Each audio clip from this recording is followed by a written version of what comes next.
Okay, so here we are back in the gym, and I've got this interesting device. My friend Jared, say hi, Jared. Hey. Okay, this is an IsoTool device. Wanted to make my own, so Jared helped me build this, and we just put a spring on it. And I wanted to explain a little bit about what this is, how to use it, and how a little bit about isometrics. But I'll explain a little bit about that after I show you this. Can you get a shot of this, Jared? Yeah, okay. Now, if you can see, if you can get a shot of the carabiner, like all that. Sure thing. Okay. There's the spring here. This is the spring and the carabiner are up to a 500, probably even 600 pounds. What do you think, Jared? Yeah, I think it's rated 550. Yeah. Which means it could probably hold about, that's of pulling though. This is only static. Yeah. So isometrics is contracting a muscle without moving it. And what I can do is by changing the length of the chain, I can do some different exercises. So I'm going to give you a couple examples. I'm going to do a chest press. Then I'm going to change the length of the chain so that you can see what a shoulder press looks like. Okay? And I'm going to use my Google to set a timer. It was 6 to 10 seconds. I've done 15 before, but for this I'm only going to do 10-second increments. Okay? You ready? Jared? Go for it. Okay. Hey Google, set time for 10 seconds. 10 seconds, and that's starting now.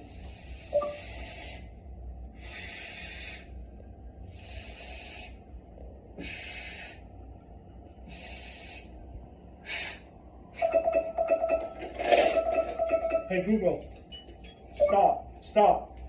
So what I would do is normally I would do 2 more sets, 2 more like that, at full tilt. Now, I'm probably not even using full tilt right now just because I'm trying to show you, stop talking to my Google, to try to show you how this works. So if I was done with all the sets, my next exercise up would be shoulder press. So 34, 5, 6. So I'm going to go with 38, the 38th length.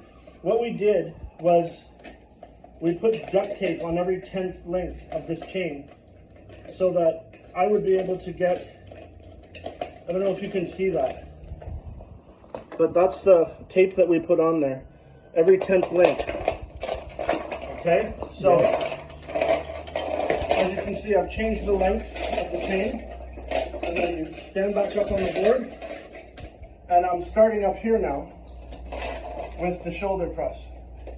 The shoulder press, okay? So, hey Google, set time for 10 seconds.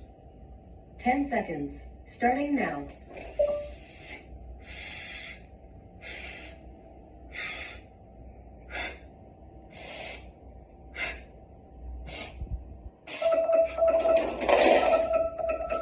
Hey Google, stop. So that is basically how this works.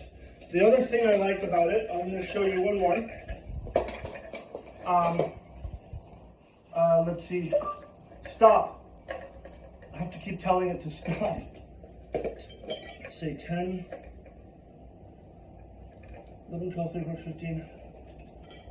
I'm going to say around 15. I'm going to try to do a Zercher squat. What do you think, the 15th length? Yeah, probably about 15, eh? Because you were Yeah. Where would you have usually done it? 21. 21 or so. Yeah, I'd say 15. You took off 10 for the other one, right? So I should probably try, well, say 25.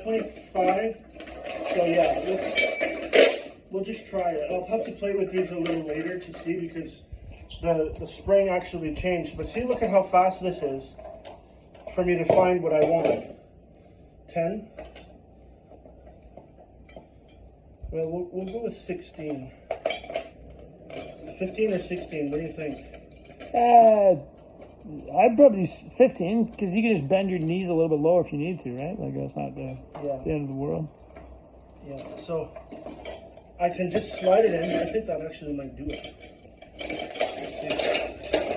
Oh yeah. So a Zercher squat is where you hold the bar in the crooks of your elbows like so, like that, eh, Jer? Yeah, there you go. Like that. And I get it like this. Okay, so what do you think of my foot position, yeah? Looks good. All right.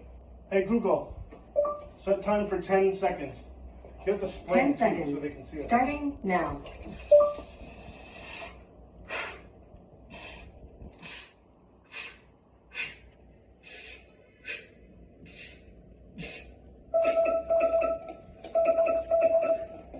Hey, Google, stop.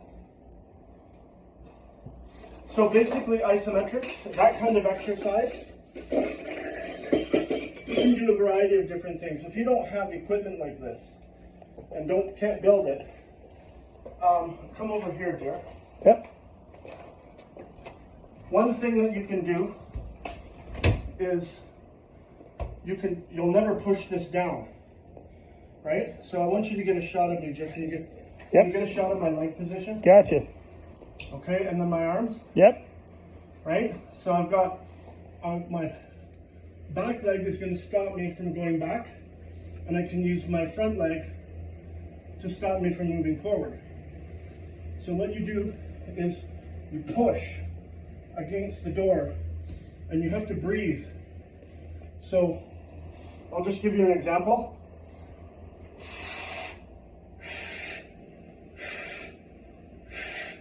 Right? You want to change the angle, switch your legs so both sides get it. And then you want to work different angles so you can catch more of the muscle. Because isometrics, you're not moving.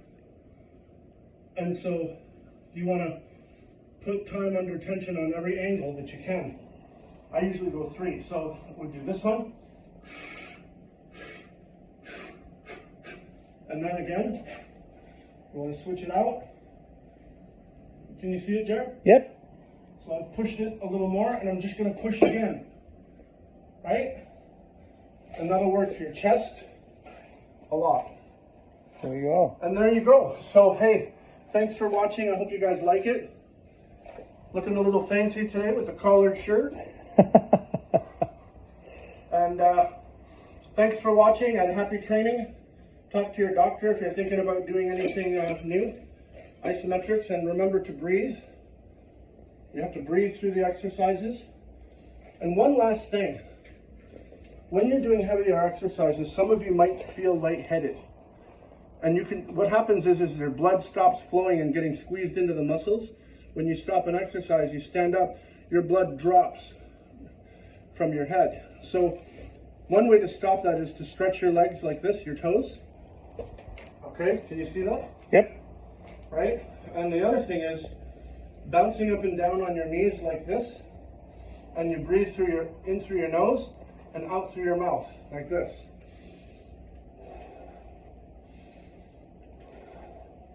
And then you stretch your toes towards your head, and that usually stops that from happening because it allows the blood it doesn't drop so quickly. So that's a little bit about this new device. That's going to be a lot of fun to work with that spring. Thank you, Jer, for doing that. Alrighty. Thank you very much. And thank you for watching. Happy training.